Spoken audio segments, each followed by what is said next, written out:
Hey, welcome back to the Muscles and Mindset Revolution podcast, the podcast for ambitious women who want to build strength, feel confident AF, and lose fat for good without counting calories or BS quick fixes. I'm your host, Ann Jones, certified life coach, personal trainer, and mindset coach. And after 15 plus years in the fitness industry, I know one thing for sure. Getting results isn't just about what you do, it's about how you think. If you're ready to shift your mindset, build a lifestyle you love, and feel confident AF, you are in the right place. Let's dive in. Welcome back to the show, everyone. Welcome back. Today, we're diving into something I know so many of you struggle with: how to be consistent without being perfect. If you've ever felt like you're either on or off of a program, or felt like missing one workout spirals into a whole week off or month off, or if you've ever thought, why can't I just stay consistent? This episode is for you. Before we dive in, if you've been thinking, I want to lose weight, but I can't stay consistent, or I don't have time, I have a free training for you. It is called If I Wanted to Lose 10 Pounds and Had Only 20 Minutes Per Day. And it is a 5-minute training. It is simple, strategic, zero fluff, exactly what I would do personally and what we do with our clients inside of Muscles and Mindset. You can grab it in the show notes below. Okay, let's be honest. If you are anything like my clients, you've probably said something like this before. I was doing great for 2 weeks, then I fell off. I've heard that many times. Or I was going strong until I went on vacation, my kids got sick, work got so crazy, and now I don't know how to get back. Sound familiar? This pattern is so common. And the truth is, this is not about motivation or willpower. It is about your mindset. It is about the stories you're telling yourself when life happens, as it will, and how perfectionism sneaks in and shuts everything down. So let's begin here. Consistency isn't about never missing a day. It's about how you talk to yourself when you do miss a day. Because missing a few days doesn't break your consistency. Quitting because you missed a few days does break your consistency. And here's the kicker, you guys. Consistency builds confidence. It builds self-trust.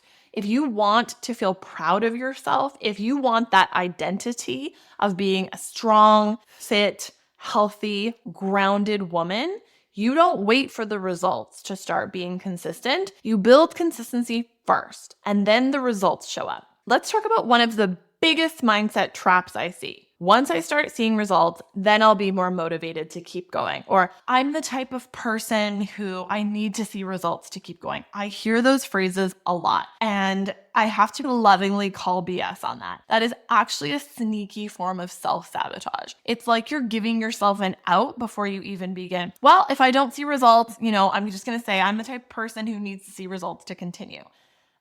That is never going to work, because the minute progress slows down or you don't see it right away, you quit.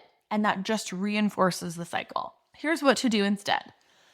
Start acting as if you are the woman who is already consistent, the one who moves her body consistently, the one who chooses nourishing food that feels good, the one who doesn't beat herself up for a missed workout. She just shows up the next day. This is what I call the as if principle. It is one of the fastest ways to rewire your habits and your identity. It's not fake it till you make it, because you're not faking it. You are acting like the woman who you aspire to be. Stop trying to feel motivated. Stop looking for motivation hacks and start asking yourself, how would the version of me who already has what I desire, who is already where I want to be, who has the body or the life or the bank account that I would like to have, how would she act? How would the highest future version of myself act today?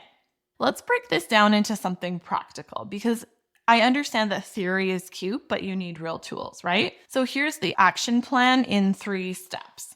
Pick your top 3 non-negotiables. This is something that I do personally every day, every week, every quarter. I was listening to an Ed Mylett podcast last night. I love Ed Mylett for his inspiration and his motivation and his productivity hacks. He's a little hustly and masculine for me, but I get a lot out of his podcasts and his speaking. And I heard him say something like, average people assess their progress once a year, right? On New Year's Eve, they sit down and look at how far they've come and set some goals.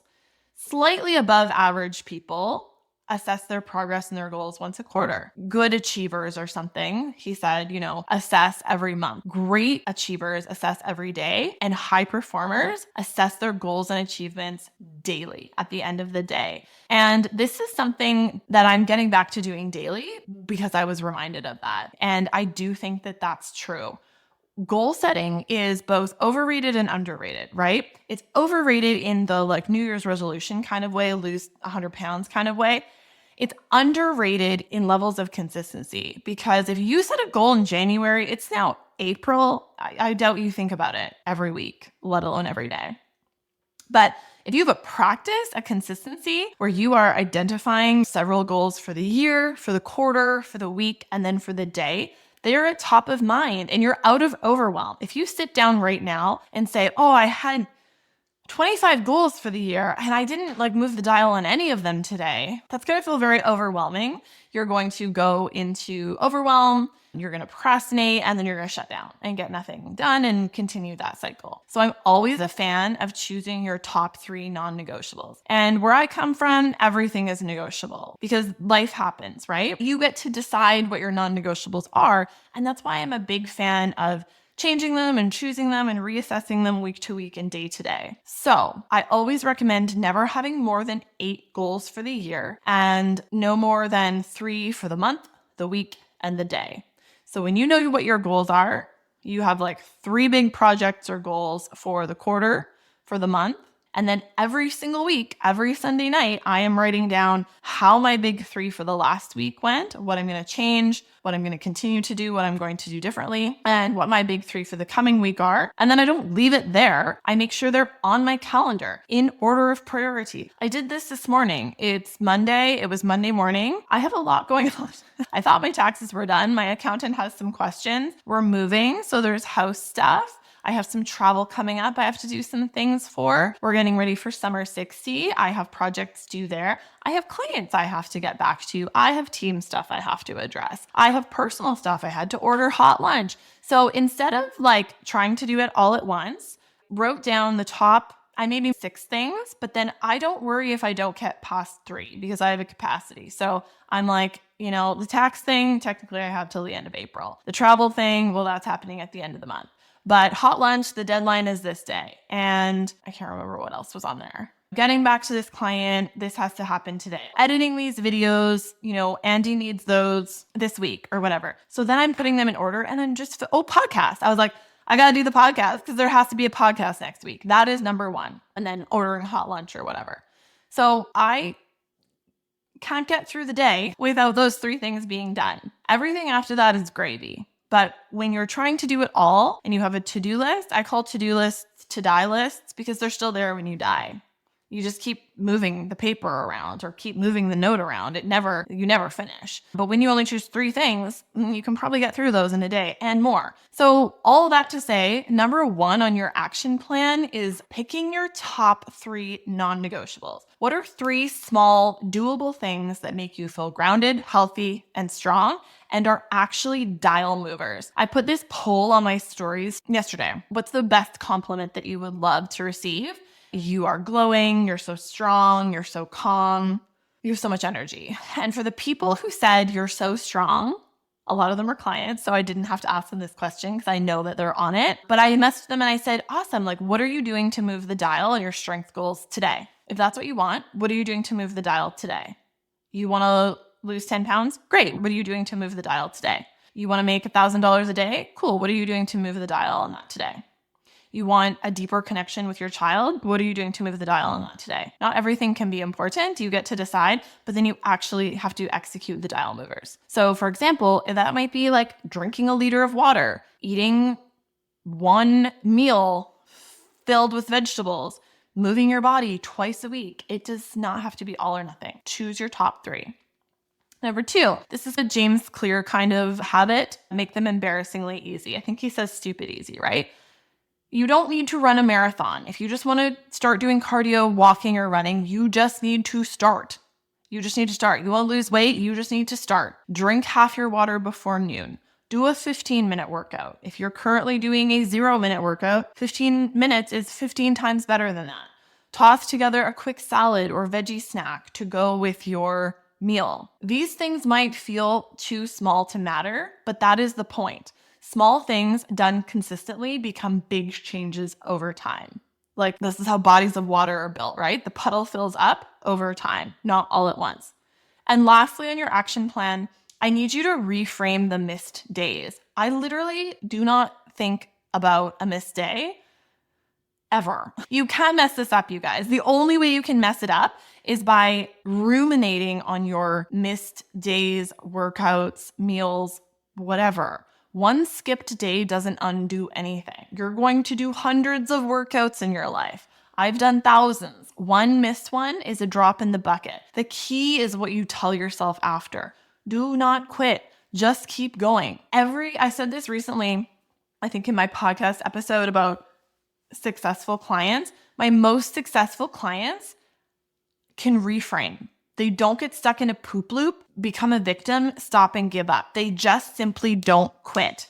This is a tenacity journey. It is not about motivation, willpower, or resources. It is a resilience and tenacity journey. Do not quit. Just keep going. Okay, before we wrap up, I have something super practical for you that will help with this. So again, if you have ever said, I want to lose weight, but I literally don't have the time, I made something just for you. It's a free training called If I Wanted to Lose 10 Pounds and I Had Only 20 Minutes a Day. And inside, I think it's about 6 minutes long. I walk you through exactly what I would do. There is literally exactly what I would do. There's one page for each with the attached PDF. There is example workouts in there. It is in plain English, no fluff, no BS. These are the simple strategic moves that if I wanted to lose 10 pounds, or I wanted to put a client through 10 pounds of fat loss, I wanted to double their strength, I wanted them to feel amazing, and they only had 20 minutes a day, this is what I would do. You can grab it for free using the link in the show notes. Grab it now, especially if you've been telling yourself, I just don't have time, because this guide proves that you actually do. Okay, here's the truth. Perfection is not required. Consistency is. And consistency doesn't mean never messing up. I need you to know that. It means you show up again and again and again. It means building self-trust through action, not just intention. Yeah, we got to set the goals and we have to set intentions and we have to be open to the solution and receiving guidance, and we still have to take inspired action. We have to put in the work, but you're never going to do that if you don't keep showing up. So if you want to stop spinning your wheels and start feeling better in your body and your mind, it starts here. And if this resonated with you, go ahead, go to the link in my show notes and get the free training. If I wanted to lose 10 pounds and had only 20 minutes a day, you can also DM me. I love to hear from you. And until next time, remember, you do not need to do it perfectly. You just need to keep showing up. Thank you guys. I'll see you next time. Have a wonderful week.